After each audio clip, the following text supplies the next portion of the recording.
ضلع کرشنا کی پولیس نے جرائم کی جانچ کے لیے ٹیکنالوجی کے استعمال کا آغاز کیا ہے۔ ضلع ایس پی سدھارتھ کوشل نے بتایا کہ ضلع پولیس معاشی اور سائبر کرائم کی جانچ کے لیے GECO ڈیش بورڈ کو استعمال کرے گی۔ انہوں نے بتایا کہ ڈیش بورڈ کے ذریعے مقدمات کی غیر جانبداری جانچ اور کیس کی پیش رفت پر نظر رکھی جا سکتی ہے۔ We, the Krishna District Police, has introduced a new investigation tracker and dashboard called GECO, GECO. GECO stands for Grave Economic and Cyber Offences. As a part of this investigation tracker and dashboard, we will be doing real-time live monitoring of the status of grave offences, economic offences and cyber offences in the district. There will be a dashboard for the SP in which the district-wide status of these cases and the score will be visible clearly, broken up. Each police station, each circle, each subdivision and the district will have a... LIC کے national secretary Srikkanth Mishra نے عوامی اداروں کی نجی کاری کی مخالفت کی۔ انہوں نے نفع بخش LIC کو پرائیویٹ اداروں کے حوالے کرنے پر تنقید کی۔ عوامی بچت کرنے والے ادارے کو نجی اداروں کے حوالے کرنے کی سازش کا الزام لگایا۔ کے نام پر ایگزسٹنگ انفراسٹرکچر کو بیچا جا رہا ہے۔ ایک روڈ کو بیچ کر کے دوسرا روڈ آپ کیسے بنا سکتے ہو؟ کیونکہ LIC جنتا کا جو گاڑھی بچت ہے، جو گاڑھی کمائی ہے، ہارڈ ارنڈ سیونگز ہے، اس کو موبیلائز کرتے ہوئے دیش کی انفراسٹرکچر ڈیولپمنٹ کے لیے اس پیسہ کو نویش کرتی ہے، اور دیش کی جنتا کی بچت کو نجی ہاتھوں میں سونپنے کی کوئی اوچتیہ نہیں ہے، اور اس سازش کو ایک دیش پریم کا ڈھانچہ دینے کی کوشش کی جا رہی ہے۔ دیش کی آندھرا پردیش کے سابق وزیر اور تیلگو دیشم لیڈر اے پاتھریڈو نے ریاست میں بجلی بحران کے لیے وزیر اعلیٰ جگن موہن ریڈی کو ذمہ دار قرار دیا۔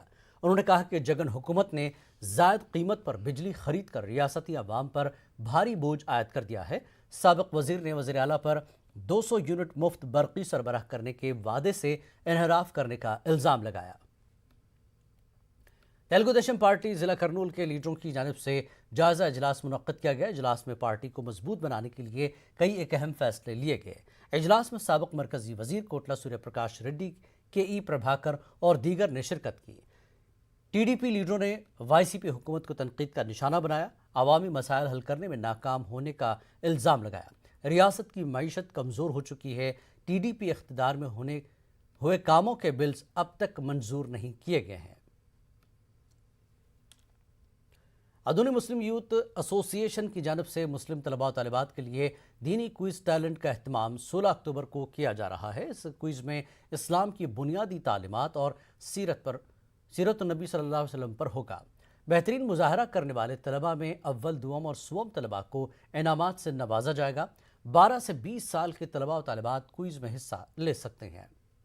صلی اللہ علیہ وسلم کے موقع پر ادونی کے نوجوانوں کی طرف سے ایک quiz competition fundamentals of Islam and سیرت النبی صلی اللہ علیہ وسلم، اس میں 12 سال سے 20 سال کے بچے اس کو اپلائی کر سکتے ہیں۔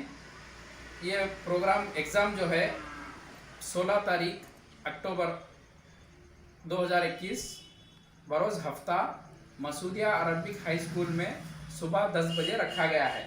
خاص کر بچوں کی ایج رہنا ہے 12 سے 20 سال کے اندر۔ پورے پارٹیسپینٹس کو سرٹیفکیٹ دیا جائے گا۔ اسی طرح جو ہے پرائزز ہے 3 پرائزز، فرسٹ پرائز ہے سائیکل، سیکنڈ پرائز ہے ایک برانڈڈ مکسر اور تھرڈ پرائز ہے کوکر۔ کرنول کے ڈاکٹر عبدالحق یونانی میڈیکل کالج میں 16 اکتوبر کو پری فارماکو ویجیلنس سینٹر کی جانب سے قومی سطح کا پروگرام منعقد ہونے جا رہا ہے۔ یہ پروگرام فارماکو ویجیلنس آف یونانی ڈرگس پر منعقد ہوگا۔ اس پروگرام میں ڈاکٹر پروفیسر محمد علیم الدین قمری شرکت کریں گے۔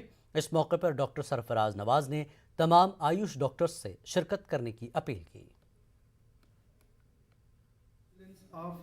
آیورویدا، سدھا، یونانی اینڈ ہومیوپیتھی ڈرگس، اس کا جو ہے پیریفرل فارماکوویجیلنس سینٹر کرنول میں ڈاکٹر عبدالحق یونانی میڈیکل کالج میں قائم ہے، جس کے زیر اہتمام بروز ہفتہ 16 اکتوبر صبح 10 بجے سے ایک نیشنل اویئرنیس پروگرام منعقد کیا جا رہا ہے، جس میں پروفیسر محمد علیم الدین قمری صاحب جو کہ national institute of Unani medicine کے پروفیسر اور ہیڈ آف دا